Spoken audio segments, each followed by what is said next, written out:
Good morning. I'm Russ Lehman. My pronouns are he, him, his.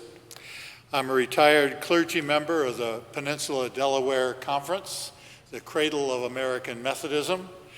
I kind of split my time between there and a chaplaincy with the United States Navy and served briefly in the North Carolina Conference and the Mountain West Conference. Now, in the name of full disclosure, I feel that I should tell you that I was not fully forthcoming during my ordination examination. It seems that among the historic questions of the United Methodist Church, at such times candidates are asked, are you going on to perfection? And do you expect to reach perfection in love in this life? I confess to you that I did not then, nor do I now, expect to be made perfect in this life. There are things about me that are imperfect and things that I fear are not going to change. It feels really good to get that off my chest. In the counseling world, we call that a catharsis. It's a transforming moment. I seem to remember times when if you and I could find some sort of common ground, we could be friends. If we attended the same church, if we liked the same baseball team, even if we listened to the same music, some point of commonality kind of bound us together and we were one in the Spirit. But more and more I'm finding that now a single point of disagreement is enough to destroy our friendships and even make us enemies, whether you believe in masks and vaccines or not, whether you believe in the right to carry guns or the right to seek the end of a pregnancy, even whether or not you love Mickey Mouse. There are many things that destroy those bonds that used to seem so easy to build. I want to believe that love will prevail over hatred, and I want to resist repaying evil, even in thought, with evil. I wish that I could do that. But I find myself more and more drawing into hating those who seem to manifest hate. I struggle with how do I not hate the hater without hating the hated. It's a quagmire from which I have difficulty extricating myself. And in times of anxiety and insecurity, I act out of anger or self-interest or fear, and I do things that I wish I wouldn't do. I'm imperfect. As the Apostle Paul wrote to the Christians at Rome, I do not understand what I do, for I do not do the things I want to do, but rather I do the things I hate. Perhaps you're beginning to understand why it is that I don't expect to be made perfect in this life. I wouldn't even know what that looked like. In the story of Jesus' ascension, Jesus instructed his followers to wait until the Holy Spirit came upon them. Then they were to become his messengers to the ends of the earth. I think Jesus was telling them that they were too caught up in the moment. All the excitement of seeing Jesus' departure had filled them with such emotion that they were not ready yet to be on target with the message. So go back and wait for the Spirit to come upon you to keep you on message. So what is the original title of this sermon was going to be, what is the essential characteristic of a Christian? In 2007, Tony Campolo and Shane Claiborne began a movement called the Red Letter Christians. This was an attempt to emphasize what Jesus taught, those words that in some Bibles are in red letters.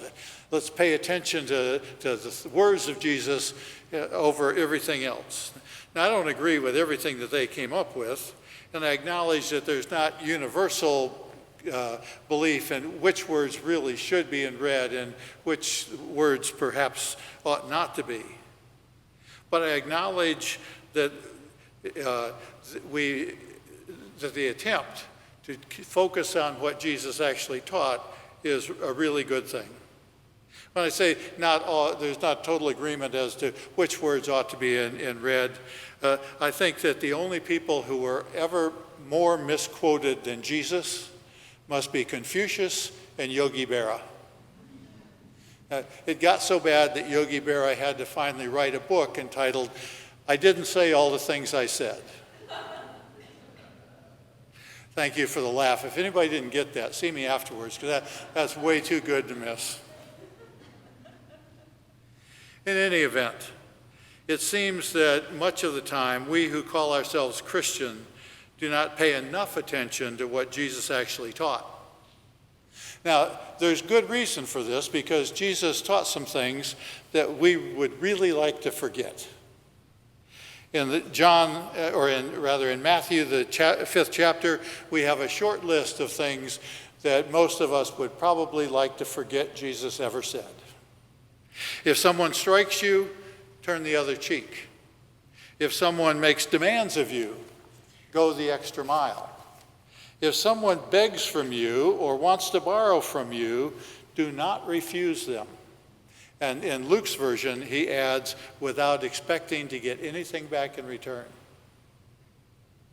And then one of my favorites to try and forget is forgive over and over and over again, 77 times if necessary.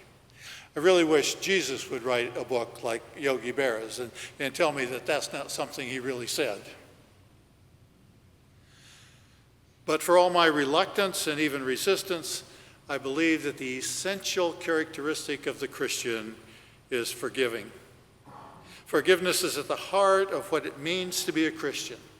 It deserves to be in red letters. To borrow some words from Don Henley, now I'm just borrowing his words. I'm not quoting him in context, so he goes on the list of misquoted people. But I choose his words because they're a lot prettier than mine. I've been trying to get down to the heart of the matter, but my will gets weak and my thoughts seem to scatter, because the flesh will get weak and the ashes will scatter.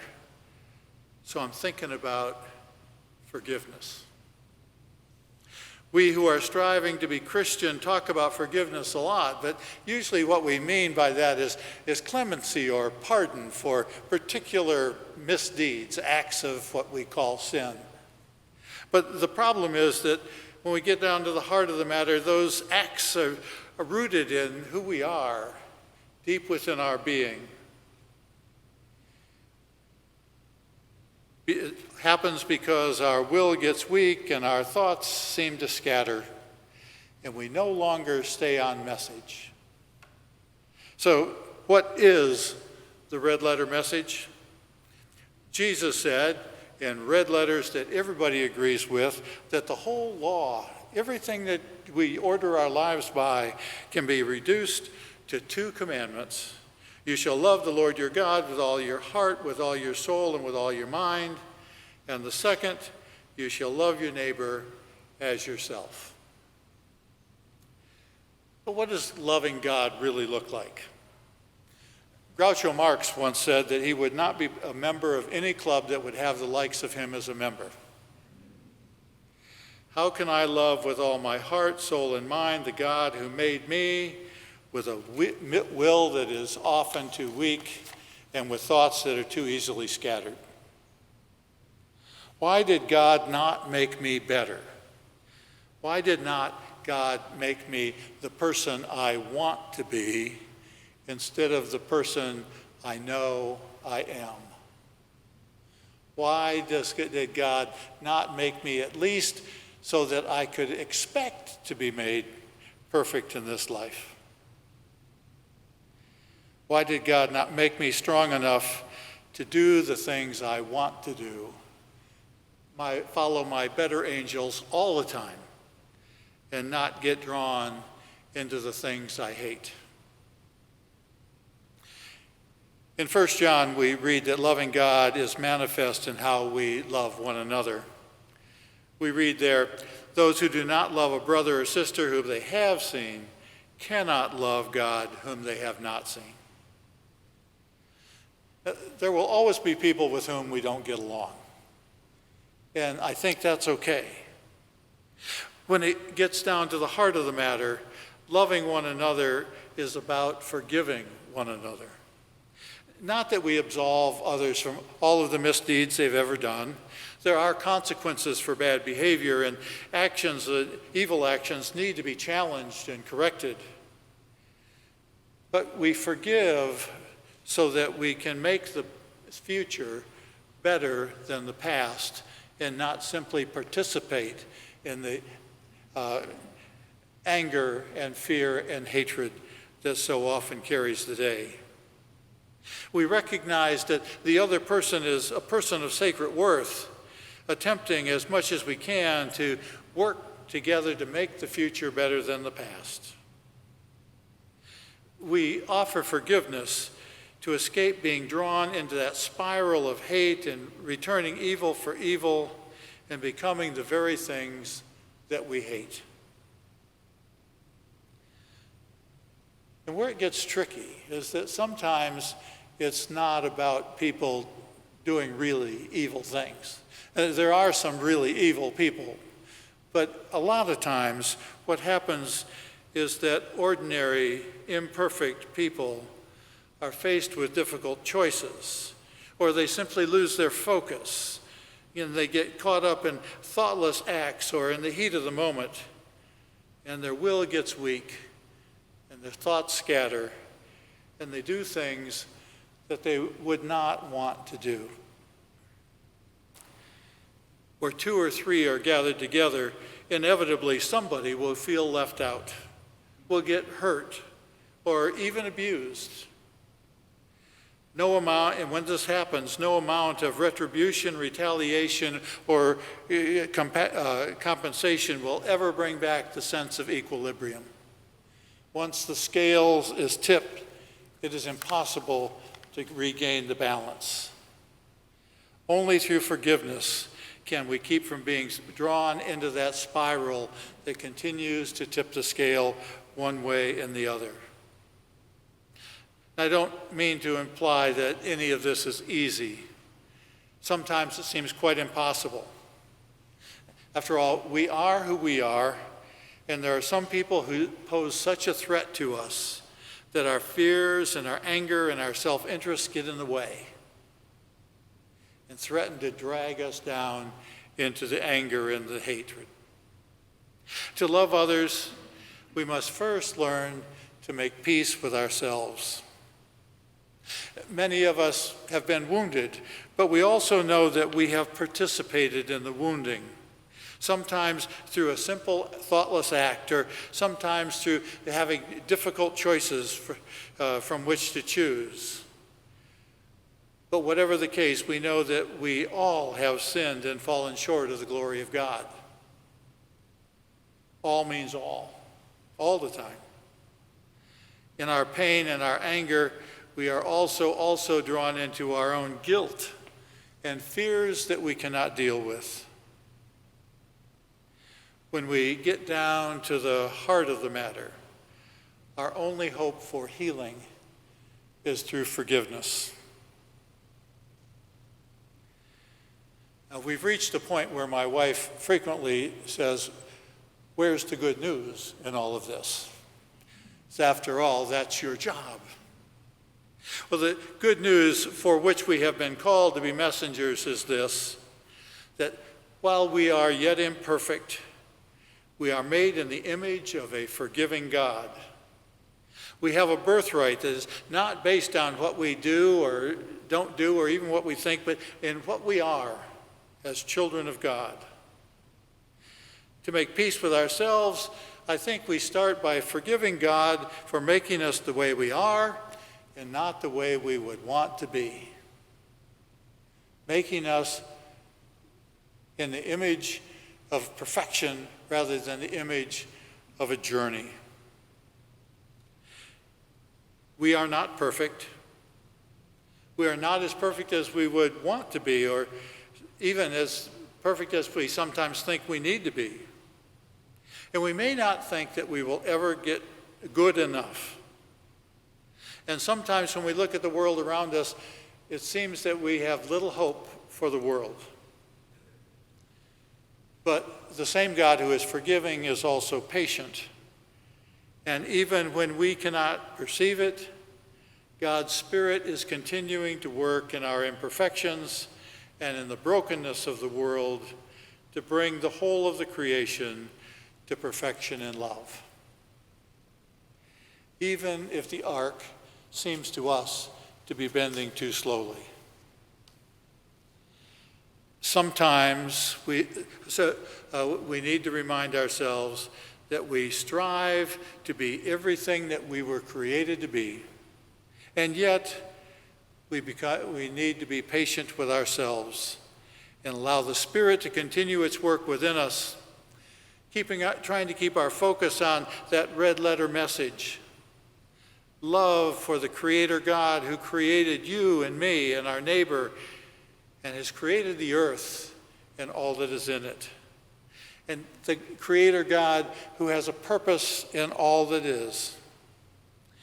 When we can forgive the Creator God for the way we are, imperfect and not yet what we would be, we can begin to feel the power of the Spirit moving within us and drawing us in a right direction, giving us the power to resist the evil which is so tempting, and helping us keep love alive in a world where it seems in desperately short supply, and keeping faith that God is still with us. When we can feel truly forgiven and become truly forgiving, then we become messengers of the good news and we begin moving on towards perfection. Whole truth be known, I still have a lot more hope for you than for me that you will ever reach it. I still know myself way too well. So allow me to close with a quote from some more words that are far prettier than mine from the Desiderata, where it says, "Beyond a wholesome discipline, be gentle with yourself. You are a child of the universe, and no less than the trees and the stars, you have a right to be here. Therefore, be at peace with the Creator God, whatever you perceive God to be. And whatever your labors and aspirations, in all the noisy confusion of life, keep peace in your soul. With all its sham and drudgery and broken dreams, it is still a beautiful world. Strive to be happy."